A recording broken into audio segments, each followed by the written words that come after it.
Okay, it says it's live, but let me just make sure on my phone before that I see it on my end. Okay, I think we're good. Yep, I see it. All right, welcome guys to the NBA live stream. We got 2 games to go over today, possibly the last 2-game slate of the regular season, if obviously the 76ers and or the Jazz go down tonight. But a little bit different here. So I'm here with Noah. He goes by DFS by Noah on YouTube. He's also making DFS content for NBA, NFL. He does videos. He does live streams. So welcome, Noah. How you doing, man? Yeah, I'm excited to be here. Excited, to be on the stream. A lot of guys in the chat, I think, might know who I am. If you don't, like DK said, I make DFS videos. Been doing this for a while now. Probably, pretty much since I could legally play DFS, I've been making content. Had a ton of fun playing DFS. I've, grown a pretty decent channel. DK is doing great on the come up. He's growing very quickly. I wanted to come on here. It was once DK said, do you want a partner? I was like, yep, let's do it, because I've always wanted to talk DFS with someone else. Talk through the slates. I enjoy playing DFS. I've never had someone to chat DFS with. I talked to my girlfriend about it, but she doesn't care at all. So yeah, I'm excited. I'm excited to break down the slate, and yeah. Yeah, man, glad to have you on. It's basically my first time doing kind of a dual live stream too. I mean, I did one with Connor last year. He's a minor league baseball player. He came on. We did a football slate, but yeah, I think it's kind of cool to mix it up, get Noah on here. Alex with the $3 super chat. Thank you, man. 2 goats to the DFS community. Appreciate that. So yeah, what's going on, guys? So yeah, we're just going to, we'll talk about the slate. I'll kind of, we'll go back and forth. We'll talk about players we like, maybe roster construction, and then we'll leave some time for questions at the end. So appreciate all you guys coming to check out the stream. And if you're just coming in, if you hit that like button, helps out a ton. And yeah, I guess we can go ahead and, real quick, birthday batter with the $10 super chat. Thank you. Osmo, sweating seeing these forces combined. Appreciate that, man. Yeah, I think this is something that, if you guys like it, we can probably keep doing some dual live streams. I don't know, it's up to Noah, but oh yeah, definitely. Yeah. So it just sucks, we're getting to the end of the season, but when NFL starts, we'll probably exactly. And I don't know if are you going to do summer league content at all or no? I normally don't get into summer league, but I don't know. I might look into it. Yeah, I like summer league obviously because it's just like all the younger guys, but then there's like an edge. It's kind of like preseason, I guess, right, because there's a lot of just like you got to just be on Twitter like all day long and dig into that info. So, yeah, all right. I guess we can jump into it, guys. So let's start off with the first game here. Let me bring up the odds really quick. So we got first game is the 76ers and Hawks. It's a 223.5 over under. And the 76ers are 3-point favorites here on the road in a must-win game. So XFL back. Yeah, it will be back next spring. So yeah, XFL, that's another one I'm excited to cover. Patrick, real quick, the $5 super chat. Thank you, man. My 2 boys teaming up. You made a big difference in my DFS game. Thank you. You 2 are the best. Appreciate that, man. Appreciate that, Patrick. Thank you, man. Yeah, we got a lot of great viewers for sure. So appreciate the support, guys. And all right, so yeah, we'll start off on the Philadelphia side. And at the top, I think we got to start with Embiid at 11K. So 2 games ago was the first game that I saw where he really didn't look like himself. So I was, I still played him last game where he went for 70 plus fancy points, but I was a little bit nervous about it from what we saw 2 games ago. We got a $500 price increase on Embiid. I mean, I still have a good amount of interest in him. He played 39 minutes last game. Maybe we get another minute or 2 because when Dwight Howard was out in the court, he really, really struggled. I think it was like -12 or -14, whatever it was. So what do you think of Embiid here at 11K? I mean, he's the right up there with Paul George for me, like best stud, safest option, most upside. He played 39 minutes last game, elimination game here. He's going to play 40, maybe 42. Like he's going to be out there. If it's a tie game going into the fourth quarter, Embiid's going to be on the floor, or he's not going to rest very long. So yeah, 40, 42 minutes from Embiid. He's been so good in the playoffs. He's just going to dominate the usage. The offense is going to run through Embiid. What's not to like about him, really, is a big question. 100%. Yeah, I'm pretty high on Embiid once again. I've basically been playing him every single game so far. Yeah. Same here. In the series, and like he was pretty low on the first couple games. Are you worried at all about the knee, or are you just like, nah? No. Even if he like re-injures himself, like he's going to push through. He's going to try and be out there. He might not be himself, but he's going to be out there, and if it's a close game. So yeah, you saw what it was 2 games ago. Even that was the game he went back to the locker room, and obviously he shot 4 of 20 awful, but he still toughed it out and played. So I think if he can go, he's going to be out there. So yeah, I think we kind of both agree that Embiid, one of the top spend ups on the slate for sure. Especially, because of the center position. Like, if you don't play Embiid, you're either playing Gobert, Collins, or Capella. Like, I guess you could play Zubac, or Dwight Howard, but I don't feel great about those guys. So I think just putting Embiid in at center, it's definitely the safest route. He's gonna be popular, but for good reason. That's a really good point. Like, the opportunity cost of not having Embiid at center, I think is really risky, because then you're banking on Gobert, who has, really been underwhelming so far this series. Right. You're banking on Capella, who I don't really want to target against Embiid. Right. Collins at 6'3", I think you could make the argument for, but I think that's a really good point of opportunity cost of not having Embiid at the center spot. I think it's going to be pretty risky. Right. Like, even if Embiid goes for 55, 60, like he could still be in the optimal lineup, because Gobert might put up 35, Capella might put up 30, like they've been doing.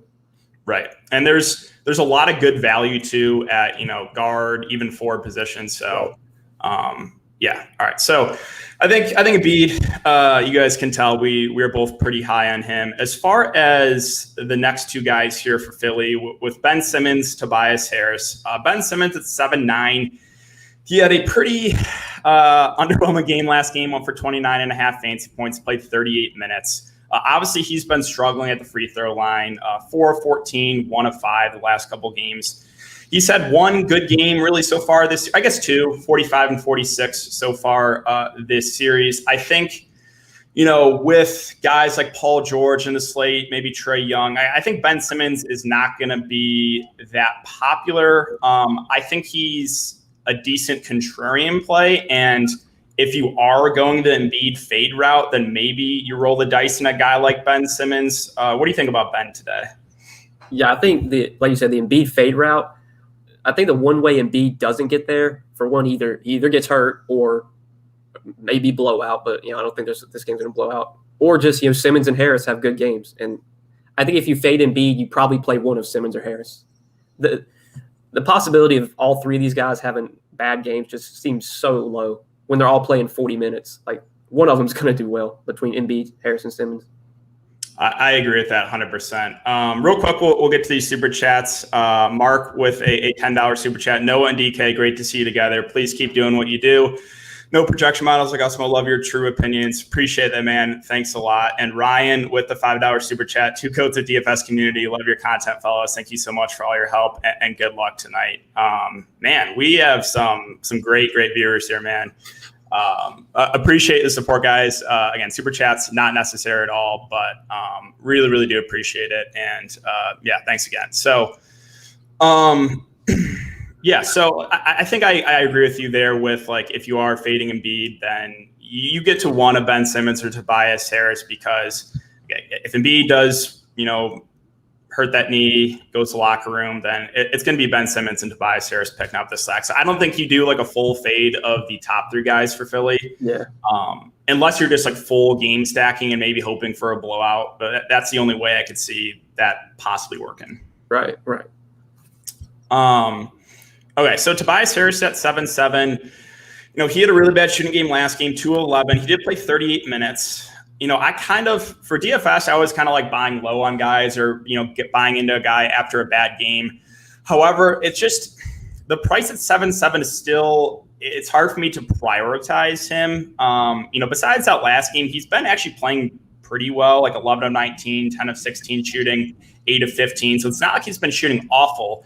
And he's still gone under 40 fancy points every single game those last 3 games. So with a guy like Tobias Harris, is your thoughts kind of the same with Ben Simmons as more of a secondary play? And if you do go that Embiid fade route, then you can have interest in either Tobias or Ben? Yeah, that's pretty much it for me. I mean, Harris, like I said, he's overpriced. I mean, he's paid off this price, I think, once so far in this series. I mean, at 7,700, you're probably wanting at least like 45 DK points. I mean, maybe if he puts up 40, he could make the optimal lineup, but I'd be very surprised. He's gone for 43 and then 38, 39, 31, 14. Like, he had a bad game last game. That's going to keep his ownership down. You see it happen all the time in the playoffs. A dude has a bad game. Nobody plays him the next slate. So if you're not playing Embiid and you want to play Harris, go ahead. But, yeah, Harris, Simmons, more secondary plays. Embiid, clearly the top play from Philly, for me at least. Yep. Okay, so I got to get your thoughts on Seth Curry here at 5'4". Obviously, he lit it up last game, went for 50-plus fancy points. He was pretty low owned. He was about 20%. He killed me. I mean, in that slate last time, I got in the cash in the lower stakes stuff, but was like a point or two off in the higher stakes because I didn't have Seth Curry, even though like the rest of my lineup was pretty solid. So I was a little bit tilted about that.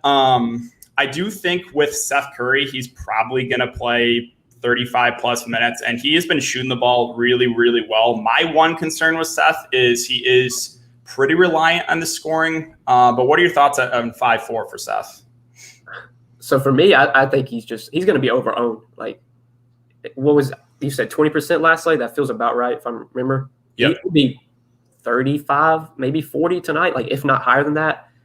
This is just someone I don't want to play if he's going to be popular. So, I mean, in my lineup tonight, I'm not playing Seth Curry. If he goes out there and has a great shooting game and puts up 40 or 50, then I'll take the L, move on to the next slate. But I think the ownership on Seth Curry is going to be probably higher than I would want it to be because of the good game last game. Super scoring dependent player. I'm fine fading guys like this. Guys that need to shoot 7 for 10 from 3 to really kill you. Yeah, and too, like the recency bias too in the playoffs, it feels like whenever someone has a really good game, they're always like double the ownership the next slate. So, and also you have a lot of good plays in that range for Seth Curry. Like you have Reggie Jackson for 5,200. At least for me, like I would much rather go there. Now I know Reggie's a little bit can be scoring dependent at times too, but like I just think I would rather go to a guy like Reggie over Seth Curry. What are your thoughts on that? Do you think Seth's better or Reggie's better?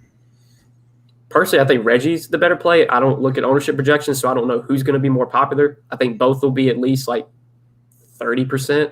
I think Reggie gets a little bit more ownership, but yeah, straight up, I'd rather have Reggie. And really all those Clippers guys like Morris, Batum, Reggie, they're all priced similarly to Seth Curry. So yeah, I'm leaning the Clippers guys over Seth Curry personally. So you brought up, but you don't look at like projections at all, right? Like ownership or regular projections, right? No. Yep. Same here. So we're both kind of, I guess, more old school players. Right. I mean, I hand build. I think projections, like, especially if you play cash games, like just looking at what the top projected lineup is and, deciding if you want to play that or not. But yeah, I don't hand build. I mean, I hand build. I don't like crunch 150 lineups. I usually play one lineup and that's it. I hand build. All right, we're pretty much the same there. Yeah, I'm a one lineup guy too. Hand build. Don't really look at the projections. I mean, this is like an off topic, but with everyone kind of using projections nowadays, I think it can actually hurt you more than help you. But yeah, that's kind of a story, I guess, for another day. Yeah, like I guess the benefit of having projections is like like the pro players, like what they're going to play. They're just going to play the top projected lineup, like you see it every night. The top names. Especially like in cash games, I mean, they're just going to play the optimal lineup. You see these pro players, they all have the same lineup every night. It's because they're using the same set of projections. Right. Okay, so I guess we can move on now to the value here for the 76ers. Obviously, Danny Green's still out. I think he's out for another week or two if the 76ers do end up advancing. So Furkan Korkmaz is at 3.9K. He's played 27, 25, and 29 minutes the last 3 games. Now, like a guy like Seth Curry, he is pretty reliant on the scoring. However, he's a lot cheaper at, price below 4K. So 21, 18, and 15 fantasy points the last 3 games. I think he's someone that we can definitely look to for some salary relief on this slate. Do you have interest in Furkan Korkmaz tonight? When you look at the options below 4K, yes, because you got Korkmaz, you got Mann. I think Terrence Mann is probably the best punt value, just straight up, just because he's going to probably play 25, 26 minutes. I'd rather play Mann for cheaper. But if you really want to play Embiid, PG, Trey, if you want to play all those guys, you're going to have to play a Korkmaz or a Terrence Mann. So if I'm playing multiple studs, I'd play Korkmaz, but I'm not starting my lineup with Korkmaz. I don't feel great about him at all. He hasn't been that good since he started. His best game was 21 DK points. Yeah, I think he's more of a salary relief play, kind of right. What does he allow you to get in, right? Like you said, he allows you, if you want to get 2 or maybe even 3 stars, you're going to have to play probably a man who we'll get to, but I think we might both agree on. I think he's probably the best play below 4K. But if you do go that 3-star approach, you're probably going to have to play at least one more of these guys below 4K. And it's not that I have a ton of confidence in Korkmaz. It's just the fact of he's at least a guy that is in this price range that should play about 25 minutes and does have some upside if he can hit some shots. Right. So the other secondary plays here for the 76ers, again, we briefly glossed over Dwight Howard at 3-2. He only played 9 minutes last game. With Dwight, he's a good point per minute guy. He was really bad, though, on the plus minus. Like I said, I think it was minus 12. You can go there in the large field stuff is kind of my thoughts, but I wouldn't touch him for single entry, for higher stakes stuff. Any interest in Dwight at all? If you play him, you hope Embiid gets hurt. I feel like that's the only way you play Dwight, really. Yeah, and I think you could you could build a lineup like that if you're playing for Embiid to, you think he aggravates a knee injury, then maybe you go Dwight plus one of Ben Simmons or Tobias Harris. Okay, so the rest of the 76ers, Shake Milton is at the flat min price. He's played 21, 15, and 13 minutes the last 3 games. At least playable, right, because he's the flat min. My issue with Shake is Doc Rivers has shown he's going to go with a hot hand.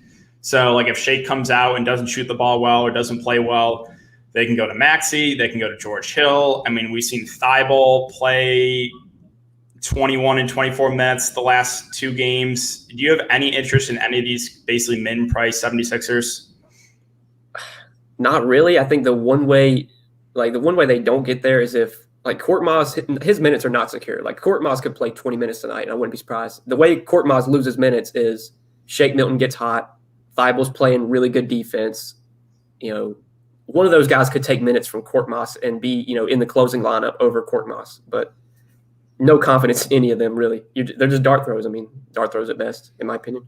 Yeah, I think we're kind of on the same page of all risky options. You can go to these guys, but there is a pretty low floor, right? Some single digit fantasy point floor for all these guys in limited time. So, all right. Yeah, I think we basically covered the 76ers pretty well. Let's move on to the Hawks. So we got Trae Young here at the top, 9.9K. They have him listed as probable. Fully expect him to go with that shoulder injury. Last 2 games, 61 and 56 fantasy points. He's really been, playing well. He had 18 assists 2 games ago. I think, we get around 40 minutes because previous series we were only getting about 35 minutes. So the minutes bump does help Trae Young. I think he is maybe slightly behind Embiid and Paul George for me as far as the guys at the very top. But I still obviously like Trae, and I think he'll probably be the lowest owned of those 3 guys. So what do you think about Trae Young tonight? Yeah, so for me, I haven't been playing Trae so far in the series. I don't think I've played him at all. But the main reason because of that is because I preferred Mitchell, and Mitchell's been priced similarly to Trae this whole series, and Mitchell's just been he's been better. He's been more consistent. But these last 2 games, obviously, Trae's been really good. I think now with Conley back, I'm kind of leaning Trae over Mitchell. Embiid, PG still my 2 favorite studs. But, yeah, Trae, he's going to play 40 minutes. He's got massive upside. I prefer Embiid and Paul George, but I think Trey is behind those two guys for me. He's ahead of Mitchell now, I would say, now that Conley's back. That's what I was going to ask. So you prefer him to Donovan Mitchell? Yes, now that Conley's back. Yeah, Mitchell, we'll get to him. Obviously, the ankle is, he said it was bothering him. He did not have a good shooting game last game, and Mike Conley coming back does hurt him a little bit. So yeah, we'll get to the Jazz here after we talk about the rest of the Hawks. So Clint Capella at 6'7". I mean, I don't know about you, but I've basically just been crossing him off every single time. Like, people ask me about Clint Capella, I'm like, I have no interest. I really don't, because I don't want to target. First, I don't want to target centers against Joel Embiid. Number two, his usage has been way down in the playoffs. Like, he really has been struggling. I think he had one 40-plus fantasy point game there against the Knicks. His best game so far this series has been 37 fantasy points. I mean, you will take that at 6'7", but it's the opportunity cost of having Capella. I don't think it's worth it. Like, honestly, even though I really dislike Rudy Gobert, I think I'd rather roll the dice on Gobert as opposed to Capella. Any interest at all in Clint? It's tough. I mean, he's just been so bad in the playoffs. I don't know why. Like, he was so good in the regular season. Like, for fantasy, I mean, he just 18 points, 16 rebounds, 4 blocks. It felt like he was doing that every night. And now, so far in the playoffs, he's just been so bad. Even in the Knicks series, he wasn't that good. So, am I confident in Clint Capella? No. Could he put up a big game any night? Like, could he go for a 20-20 type of night? He could, but no confidence in Capella right now. Just playing so bad. It's a tough matchup. I'm not going to go there, I don't think. Yeah, ownership's actually, like, I think he was like 30% last slate. Really? Wow. Yeah, he's been like decently owned. I just have a hard time prioritizing him. I'm kind of on the same boat with you there on Capella. So let's move on to the other mid-range guys here. We have Badanovic, John Collins, 6'4", 6'3". I think Bogdan's pretty interesting today. As I said, like, I kind of like buying into guys after a bad game because the ownership always seems to be lower. He really struggled last game. He also had 5 fouls. He shot 3 of 9, only played 21 minutes. And because of the foul trouble, because he was not having a good shooting game, they actually closed with Lou Williams the first time they did that all series. But the price is still pretty fair for what I think he plays around 40 minutes. And if he does have a decent shooting game, you could see like 35, 40-plus fantasy points for Bogdan. So I think he's someone I'm interested in for tournaments because I think the ownership will be a lot lower after that dud game last game. What do you think about Bogdan? I mean, I kind of agree there. Ownership's going to be low. He feels like he's been overpriced like this whole series. Like, I mean, I don't think he's gone for 6x like once in this series. So that alone makes him appealing. Like, I mean, yeah, you've got it pulled up. Like, you look at so far in the playoffs, he doesn't have a game over 40 fantasy points in the playoffs. So I don't feel good about Bogdan, but again, he's going to be one of these lower owned guys you can play, like a Mike Conley, like a Clint Capella. I mean, I don't know if Capella will be low owned, but yeah, these guys that haven't been performing well, but could just put it, crank it any night and just do well for once. Right. And you said, so I know you said like you ranked Trae Young behind Embiid and Paul George. So if you're fading Trae Young, are you trying to get to at least one Atlanta guy if you don't have Trae, or are you fine just basically like full fading this team? Yeah, sadly, we're going to have to talk about Kevin Herter. God, I think Kevin Herter is like the guy I like most from Atlanta, and it's it sounds weird because he's been so bad, but since DeAndre Hunter, got ruled out for the season, he's been starting, or they finally went with him over Solomon Hill. I can't remember what game it was. And I think the first game he started over Solomon Hill, it might have been like game 2 or 3. He played like 36 minutes. The minutes have been down lately, but I think a lot of that's just due. One game he was in foul trouble. The other game he couldn't make a shot. He's 4,300. I don't think anyone's going to play him. I like Kevin Herter for value. I bet it's over on Prize Picks. So, yeah, I like Kevin Herter. He's probably my favorite Hawk guy overall. Just when you factor in price point, and probably very low ownership if I had to guess. Yeah, I agree with you. I mean, with Herter versus Gallinari, I've been talking about this every single time in the live stream. It's like whoever has the better game most recently, they're going to be like double the ownership. And it feels like they've been taking turns with whoever has a good game. Gallinari's at 4.5, Herter's at 4.3. I think they're pretty similar plays. And I think whoever does like end up shooting better or just playing better in general will close. And since Gallinari had the good game last game, I think that's, again, going to be a little bit lower ownership on Herter, like you said. So I'm kind of in agreement there. I have interest in both Gallo and Herter. I definitely wouldn't play both, but I think Herter is going to be the lower owned one of the two since he shot 0-7 last game. As long as he has a decent shooting game, like I think he plays over 30 minutes. So, I think I give the edge to Herter over Gallinari. What are your thoughts on Gallinari, though? So the lineup where they play, I think it's called like their jumbo lineup, where they play Gallo, Collins, Capella. Like they didn't do that much in the regular season, but they've been doing it a lot, especially last game. I think I saw someone tweeted it. Like Gallo, Collins, and Capella were on the floor together for like 17 minutes last game, which is a lot. So I don't know if they play Gallo 30 minutes again. I think again it's going to be kind of a hot hand situation. I think Herter closes most nights. If they don't close with, like they could close with Gallo and Herter. The way they do that is they go Collins at center or they don't play Collins. Like one of those two guys probably. But I prefer Herter just for the low ownership. I think they project similarly. They feel like the same plays. And if Herter's going to be lower owned, I think I'd just rather play him over Gallo, that is. Yeah. Someone was saying in chat, they said Herter currently projected for 34% ownership. That's a little bit higher than I thought, but like that's still not crazy. I'm good. It's a 2-game slate, like everyone's going to get ownership. Very true. Okay, so I guess we quickly glossed over John Collins, but he's at 6'3", so he had a really good game last game. He went for 19 and 11.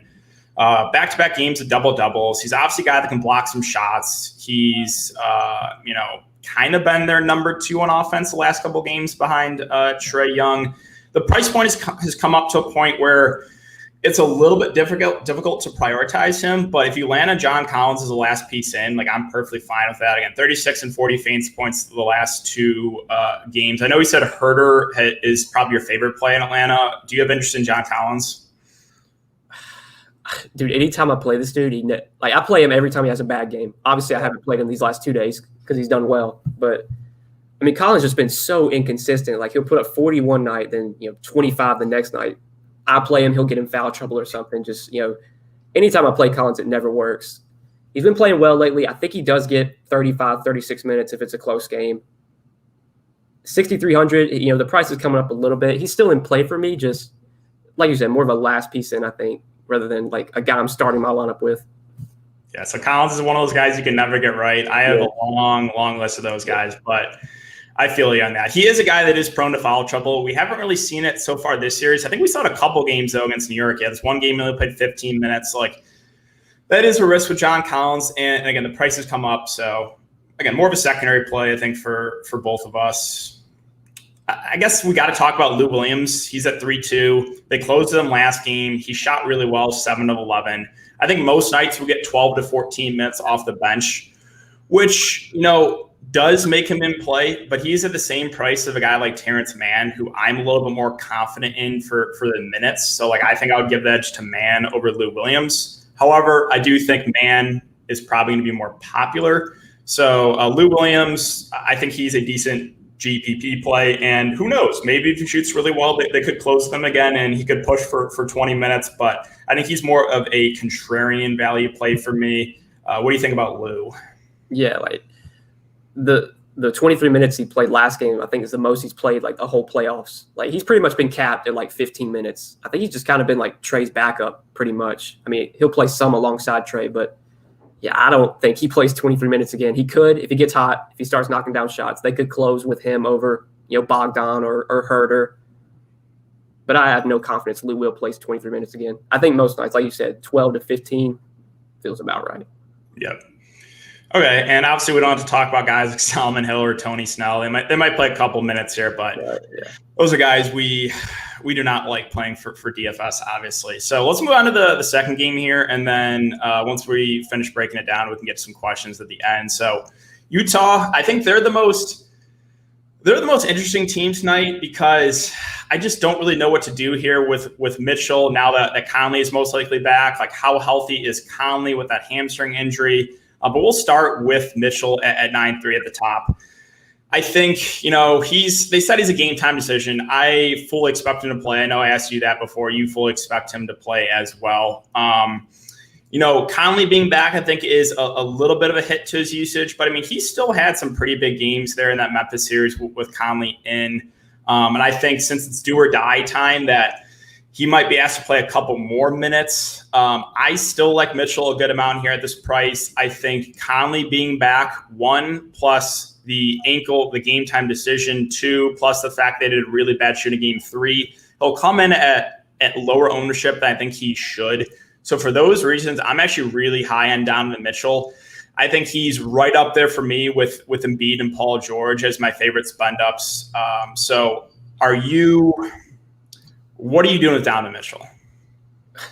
I think this is probably like the first time we're going to disagree. Like I've been on Mitchell this whole series. I played him every slate. Feels like his price was just so slow to adjust. Like he put up 50, 55 and he'd be, 8,500 the next day and he'd be 8,500 again. It's like they never bumped his price up.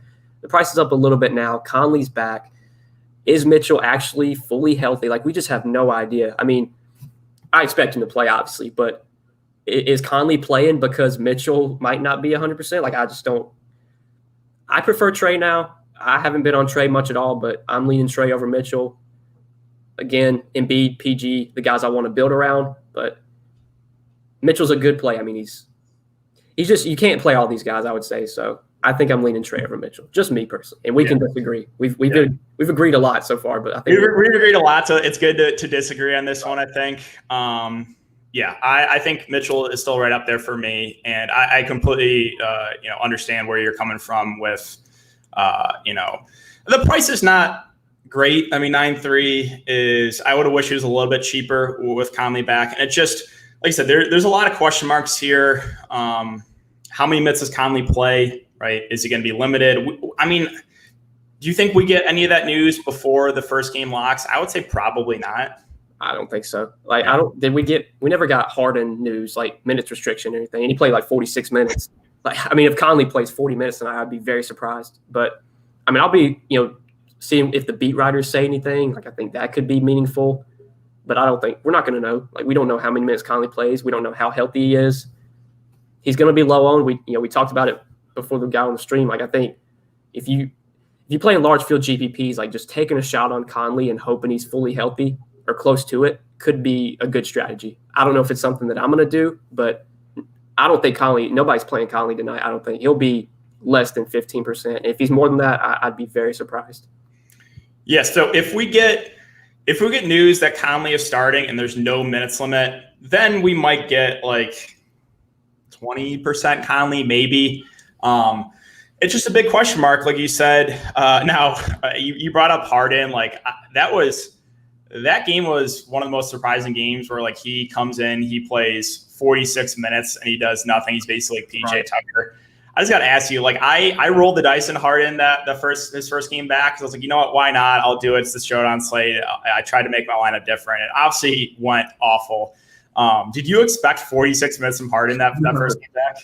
I don't think anyone did. Yeah. And the thing is, like, if you would have told me before the slate, Harden's playing 46 minutes tonight, I would have played him. Like, I would have been like, oh my God, I'm getting him in. And the fact that he played 46 minutes and had like 30 fantasy points is just insane. Yeah, it was. I thought it was either one, he pulls like Anthony Davis, he aggravates it early and he's done for the day, or 2, he plays limited minutes but is good in those limited minutes. Right. I did not expect Harden to play basically the entire game and just be out there for a decoy. Yeah, that was the minutes were the big, like, 46 minutes? Like, I did not expect that. Yeah, that was crazy stuff. But yeah, so with Conley, I think we just have to take a wait and see approach here. See what the beat writers say. If they say he is full go, he is starting, I'm fine rolling the dice on Conley. Like the 6.8 price looks pretty good if he plays like 35 minutes in a must-win game. I mean, he's had some pretty big games. He had some pretty big games there in that Memphis series. I know probably the first one or 1.5 was really with Mitchell was when he was out.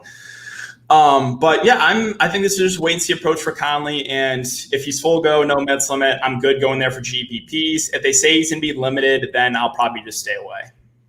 Yeah, I mean, I don't think we're going to get this news. Like, well, he's going to start. I'd be very surprised if he doesn't. But we're not going to know how many minutes he's going to play. they're not going to give us a number. It's probably going to be one of those things. He goes out there, and if he's feeling good, they'll play him, and if he's hobbling, they're going to limit him. We don't know. It's a risk. Yep. I think I agree with you on that. So I got to ask you about Rudy Gobert. I mean, I've been talking about this in my video. I think he is one of the more overrated players in the NBA. I think he should be able to dominate against the small ball Clippers front court, and he really hasn't. Obviously, when he's at his best is when there's a traditional center out there for the opposing team. He did, however, play 42 minutes the last game, and that is something we haven't seen at all from him in the playoffs. Like, he's been hovering in the low to mid 30s minutes, and he played 42 minutes last game. I know he's been, disappointing on the offensive end, but I think he's playable. And if we get 42 minutes again from Gobert, then that looks pretty decent. So thoughts on Gobert at 7.5? Yeah, for me, I think we talked about, the lack of options at center. I think that's what makes Gobert playable, just because you got 4 playable centers pretty much, in my opinion. So if you're not playing Embiid, Gobert's the next best option at center. But, he's not someone I'm starting my lineup with. I don't feel good about him. He's kind of been underperforming in this series. I mean, he had one good game. He played, like you said, 42 minutes, though. Like, if Gobert plays 42 minutes again, I mean, he could put up 20 and 20. But he's just been so – I think that small ball lineup they're just trying to pull him away from the basket, and they've kind of been doing a good job at that. I mean, his rebounding numbers these last few games, 10, 8, 10, like it's pretty low for Gobert against this small ball team where he should just dominate the boards. Yeah, and the one game where he did have the 20 rebounds, that's the game I'm pretty sure where Zubac actually played like 20 minutes. So I think that, the small ball is really affecting him because they're pulling him away from the basket. And I do not see the Clippers going to a lot of Zubac tonight. I mean, the small ball has been working. So for those reasons, it does make him a little bit riskier because, again, he's just a lot better when there's a traditional center on the court on the opposite end. Yeah, I agree. Okay. So with Conley most likely in and both of us thinking Mitchell plays, I have a hard time getting to Jordan Clarkson at 6'2". Now, if one of Conley or Mitchell surprisingly gets ruled out, then I think you can make the argument for Clarkson in tournaments. It's just he really hasn't paid off the salary once yet so far this series. He's pretty reliant on the scoring. Now with Clarkson, he's not afraid to shoot. That is a one positive. If both Mitchell and Conley are in, I just think there's no way I can play him at 6'2". Yeah, I think it's going to be. It'll be one of these troll things. He's been so bad with Conley out. Conley comes back and he'll finally have a good game. Like, it's happening. He's going to troll tonight and finally have a good game. But I'm not playing Clarkson. He's 6,200. He's overpriced. He doesn't project well. But I just feel like the troll is coming. Like, Clarkson finally has a good game when Conley comes back. Like, who would have thought? I could see that. Clarkson, literally no one's going to play him if Mitchell and Conley both in. No one. Like, he'll be sub 10% owned for sure. So that's, I guess, the one positive with Clarkson is if they're both in, he'll be super, super low owned, but just hard to get to him. With Bojan Badanovic, he's another guy I rarely play in DFS, and it's just because he's also pretty reliant on the scoring. Now, he shot lights out in that first half, kind of cooled off in the second half, still finished with 38 fancy points. If Conley and Mitchell are both in, I think he's more playable than Clarkson, I think, because of the minutes, like 39, 36, 39, and 39 minutes. And his role still doesn't really change if they're both in. Like, he's still a guy that's going to, float around the 3-point line and shoot a bunch of threes. So I think he's more playable than Clarkson. And he can still pay off that salary. Again, though, he's got to hit his shots. Do you have interest in him at 5'9"? Not really. Like, I think with Conley back, Bojan's already super scoring dependent. Maybe with Conley off the floor, he gets more usage, a little bit more opportunity to score. But like last game, did you watch the first quarter? I mean, I think he shot 6 for 6 in the first quarter from 3. Like, he couldn't miss. I was tilting so hard because I had Mitchell that day and Bojan and Clarkson were just not missing the first half. Like, he had like the most insane first quarter I've ever seen. He still finished. 38 DK points was good, but Bojan just never feels like a guy you have to play. Like, even if he has a good scoring game, he puts up 35, 36, and he 6X. I mean, that's not going to be someone you have to have, I don't think. So I'm fine playing Bojan. I never play him, but you could play him on the slate, but I don't think I'm going to go there. Yep.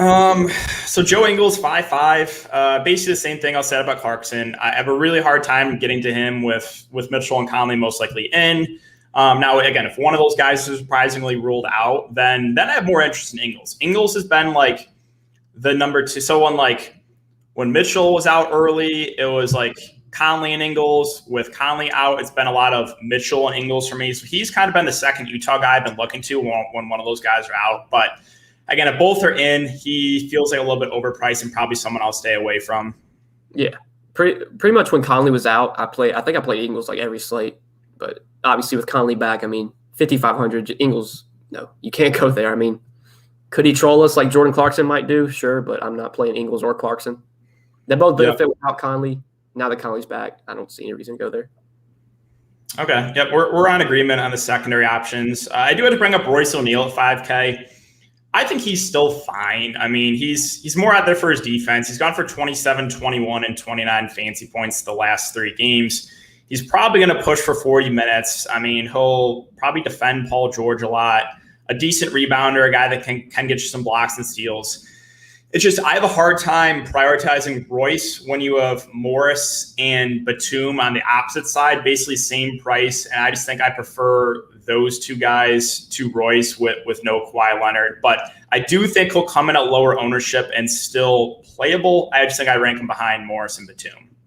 Yep, same for me. I mean, Royce, I don't think his role really doesn't change with Conley back. He's just on the offensive end. He's going to stand in the corner. If he gets an open 3, he'll take it. But he's not a high usage player. I mean, it doesn't benefit when these guys are out, I don't think.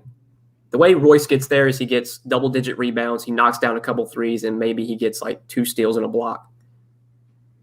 Yep. And like you said, the Clippers guys are just – they're better plays just straight up. I mean, Morris, Batum, Reggie, all those guys. I think it's like an ownership thing, right? If you have a lineup that you think is going to be pretty popular and you have like Morris and Batum both in your lineup, then maybe you just swap all those guys for Royce to make yourself different. Like I'm fine doing that. I agree. Yeah. Okay. Yeah, I mean, Niang and Favors are both mid-priced. They'll probably play a little bit, like Niang, maybe 10 to 12 minutes. We actually saw Favors minutes cut because he really did not play well the last game. I think normally we get around 12 minutes from him. I really can't do it. Maybe on like the showdown slate, but just like a large field punt play. I think the only way he really gets you there is if like you get early foul trouble on Rudy Gobert. Any interest on either Niang or Favors, or are you just staying away?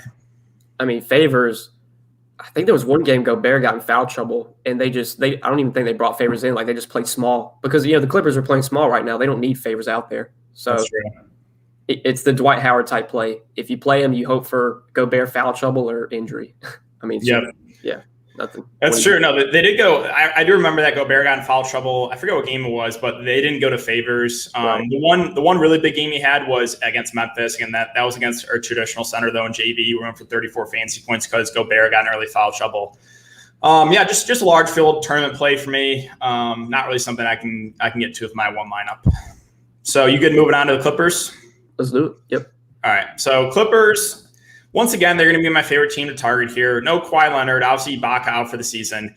So Paul George price came way up from 8.6K to 10.1, but I still think he's one of the safest plays on the board. He's a good rebounder, a do-it-all guy. Obviously, his usage goes way up with Kawhi Leonard out. We went for 71 fantasy points the last time out. I still really like Paul George. I think he's a very, very safe play. I think there's enough value on the slate to get to him. I know you're pretty high in Paul George. Would you, like, as far as your stars go, would you prioritize Paul George first, or would you prioritize Embiid first? I think probably Embiid because of center, just the lack of options at center. But you've got Terrence Mann, 3,200. You've got, these 5K, 4K guys, Batum, Morris. You've got enough value to play PG and Embiid together. I think that's the way I'm leaning. PG's right up there with an Embiid. I mean, he's going to play 40 minutes. They don't want to go back to Utah and play Game 7. They want to win this game tonight. They're going to push Paul George as much as they can. He was excellent last game. He gets big usage bump without Kawhi. Offense is going to run through PG. I mean, self-explanatory. Like I don't need to tell you guys this. You already know that. Yeah, I think most people can agree that Paul George is a really solid play here. I think the argument you can make to fade him tonight is that there are a lot of good other Clippers plays, so you could like load up on some of the value, and I think that's the argument you make to fade him. But optimal lineup wise, I think he's a guy you probably have in an optimal lineup. Yep. I mean, I think the optimal build is Embiid PG. In my opinion, I think it's the optimal build. Yeah, I think I agree with that. So yeah, secondary plays for the Clippers. I mean, I'm really high on Reggie, Morris, Batum. They're all, I think, still a little bit too cheap here. So Reggie Jackson's at 5.2. He played 37 minutes last game. I mean, I think he's got to be their number 2 on offense. He's played pretty well so far in these playoffs. Again, I think the price is really, really nice on him. Marcus Morris stepped it up in a big way last game. He played 40 minutes, shot 10 of 16, won for 36 fantasy points. And then Nick Batum at 4.9 also played over 40 minutes. He played 42 minutes. He went for 28 fantasy points. I think this Clippers team continues to go small, and as long as there's no foul trouble, I think we get similar minutes. I think we get around 35 from Reggie and probably 40-ish from Morris and Batum. All three I'm pretty high on. All three I think are going to be pretty popular. Do you have a lean to one of these guys, or are you just going to be like, hey, I think these are all three of the better plays in the slate. I'm going to try to get a lot of exposure to the Clippers. I mean, I think they're all three of them are great plays. I think I lean Reggie and Morris over Batum. Just because Batum, like, I think last game he had like 3 steals or something, 4 steals. Like, he can. I think the floor on Batum is a lot lower than Reggie and Morris, just because he's not like. I mean, you look at the shot attempts, 6, 8s. Like, he doesn't create his own shot. Whereas Reggie Jackson can pull up from 3, he can create his own shot. Same with Marcus Morris. I lean those guys over Batum, but I think obviously Batum's a really good play. 42 minutes last game. I mean, Reggie, Batum, Morris, I think they all played probably 40 minutes, close to it. I think Reggie's minutes might be the most, like, not secure. Like, we kind of seen them go with Patrick Beverley at times over Reggie, but I still expect Reggie to play 30 at the minimum, and obviously he could play way more than that. Yeah, I mean, he was hovering in the 30-minute range for most of the playoffs, but with Kawhi out, I really think they need his offense. Right. I do agree, though, like, he probably is the one that you could see his minutes cut a little bit short if, like, I don't know, like Pat Bev plays really well off the bench, or Kennard comes out and shoots really well. There is a way where his minutes could be reduced, but yeah, I think we're both in agreement on we like all three of the mid-range guys for the Clippers. Now I got to ask you, are you fine playing all three of those guys together? Yeah, we kind of mentioned it earlier, playing all 5 Clippers starters. Like, I think it's fine, honestly. Like, I think they all got their last game. They all overperformed for their salary. It could definitely happen again. I mean, the price tags on Morris, Batum, Jackson, like, they went up a little bit, but probably not enough. Like, I think Marcus Morris should be like $6K, and he's $5,100. Reggie Jackson should be $6K, he's $5,200. Batum should be $5,500, and he's $4,900. So, yeah, I think it's fine to play all three of these guys.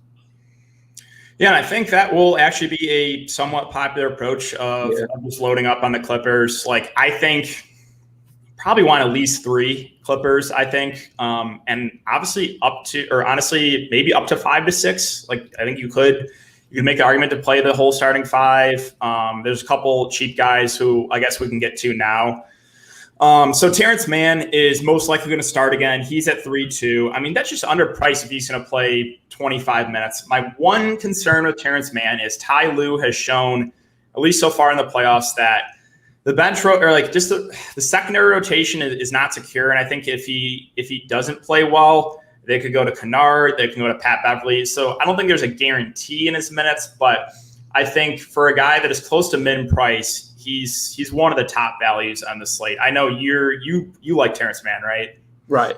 We mentioned it earlier with Court Moss. Like, there's no guarantee Court Moss plays 26, 28 minutes because they have Milton, they have Thibault, they have whoever. I mean, George Hill, but he's the starter. He played 26 last game. I think he gets at least 22 to 24. If Luke Kennard comes off the bench and starts making a ton of threes, they might play Kennard over Mann. Like, there's no guarantee with Terrence Mann, but you mentioned it, 3,200. I mean, DraftKings didn't even move his price really at all. Like, if Terrence Mann was like 4,500 today, I probably wouldn't play him, but he's 3,200. So clearly the best like punt value on this slate, in my opinion. Yeah, and it's also like he allows you to get to 2, possibly even 3 stars because of the 3,200 salary. So yeah, I think he's definitely one of the better values on the board for sure. Zubac, I mean, I actually played him last game. It didn't go well. I was expecting about 15 minutes. He only played 1 series. I mean, I feel like whenever I play Zubac, he always gets his minutes cut. Like one of these games against Dallas, I played him. It played like 5 minutes. Is there a way he comes back and plays 15 minutes? Sure. I think if he plays really well, but the Jazz have really been killing him in the pick and roll. So I think he's a pretty risky play today. Any interest at all in Zubac? Not really. I mean, they seem content playing small ball, like we said earlier. If Morris, Batum, like these guys are getting 40 minutes, like how much can Zubac actually play? You know, when you're getting so many minutes from those guys. I played him the one night he started. I can't remember which game it was, and he got like 3 fouls in 2 minutes or something. 3 fouls in like 5 minutes. I played him right. I mean, the foul trouble's been like so bad. I mean, it seems like he checks in, he picks up a foul before he even steps on the court. I mean, it's the moving screens always. It's a lot of the time it's not even defensive. It's offensive, fouls on the moving screens. I'll be watching the game. I'll look up and Zubac's yelling at a ref because he got called for a moving screen. I mean, I mean. Do they maybe play him more? I don't know. I mean, probably not, but I don't feel great about Zubac. I'm not playing him. Could he finally play 15 minutes and put up 20 DK points? Sure, but I'm not playing Zubac. All right, and then we'll finish up with the last couple of guys here that probably cracked the rotation. So Pat Beverly, 3K. He's obviously more out there for his defense, but he's played 21, 16, 20, and 17 minutes. Like he's a guy that can get you some blocks and steals. 2 games ago, he had 4 blocks and 1 steal. Playable. I mean, I prefer man. You have Luke Kennard at 3K. Down the stretch there, they actually went man, Kennard, offense for defense sub. So they had like man out there for defense and put Kennard out there for offense. He played 20 minutes. The issue with Kennard is he is reliant on the scoring. However, I do think he probably plays the most off the bench of these Clippers guys. So if I'm going to target one of the other guys besides man in the 3K range, I think I would roll the dice on Kennard. And finally, I got to mention Rondo because I dusted him off. Played him 9 minutes. But, so what do you think? Rondo, Pat Bev, Kennard, do you have a preference there? Like I want to like Rondo because he's stone minimum. He actually played last game. He can actually be productive when he's on the floor. But they just seem so content, like, this is he played, I think game 1, he played like 28 minutes and then he hasn't played since then. He got into the rotation last game with Kawhi out. They seem content playing Beverly, but like I think on the late, like I don't know they're in late slate, but like showdown, I think playing Rondo and showdown probably is fine, honestly. I don't know if I could do it on the main slate, but yeah, I think playing Rondo and showdown he's one of these guys, like if he actually gets minutes, like he can break a slate at 3K. Whereas Beverly could play 25 minutes and score 10 fantasy points. Same with Luke Kennard. So, actually, I think I lean Rondo over all the punt guys, just given the point per minute upside he has. But he could play 10 minutes. He could not play at all. I mean, we just don't know what they're going to do with Rondo. Yeah, there's a chance he gets a DNP. Let me ask you this: if I told you Rondo was guaranteed to play, if he's going to play 18 minutes tonight, would you play him then? Absolutely. Yeah. Absolutely. I mean, he's a point per minute player. So, and like Rondo, man, like if you play those 2 guys together, you could probably go Embiid, PG, Trey, Mitchell. Like you could fit all 4 of those studs. So, yeah, if I knew Rondo was actually going to play 18 minutes, I'd play him, but I have no confidence in that. Yeah, like I love Rondo for DFS because he's a great point per minute guy, and whenever you can expect him to play decent minutes, like I like getting to him. It's just there's no guarantee. Now again, like would I be shocked if he played like 20, 25 minutes? No. I think if he comes out and plays well, there's a chance he could be in the closing lineup. I mean, game 1 he played 28 minutes. A couple games in that Dallas series he actually closed. So yeah, Rondo is like an intriguing play in the large field tournaments. And like you said, like if we knew he was going to play decent minutes, I think we would both have a lot of interest in him. Yep. So Tori, wow, $25 super chat. Thank you so much. Just hi. Appreciate all your support. And wow, again, not necessary at all, but thank you very, very much for that. Super, super generous of you. All right, so got about 5 minutes left or so. Do you want to get to some questions here and then we can get out of here? Sounds good to me. Okay, so I'll ask you the questions. You give me your thoughts. Let's see, someone said DK. Noah, if you're running 2 DK lineups, is it okay to have Seth in one of them or fade him and play Reggie in both? What do you think? I'd probably play him in at least one or two. I mean, I'm playing one lineup tonight. I'm not playing Seth Curry in my one lineup, but if I was playing, he'd be in my player pool if I was playing multiple lineups. I think one lineup, the most likely increased ownership, I'd be off of Seth in that case. But yeah, if you're playing 2 lineups, play maybe Seth in one, Reggie in the other, or both. I mean, you could do both. Okay. So Ethan said, you guys like Simmons to get different. I think he's a fine contrarian play, and maybe if you're fading Embiid, you can get to him. I think you kind of have the same thoughts on Ben Simmons. Yeah. I mean, I'd be very surprised if one of Simmons, Harris, and Embiid is not in the optimal lineup tonight, because I just think they're all going to play 40 minutes. One of them is going to have a good game. It's probably going to be Embiid, but if Embiid gets re-injured or just has a bad game, that means maybe Simmons or Harris does well. So that alone, I think, makes Simmons viable, but they're more him and Harris, like we said earlier, just secondary options for me, I think. Okay, so Joe asked Paul George and Korkmaz or Herter and Paul George. Okay, so wait, that doesn't. So basically, Herter versus Korkmaz. Yeah, I mean, give me Herter all day. Yeah, I think I definitely agree there. Let's see. So, how about Curry or Batum for you? I think I would lean.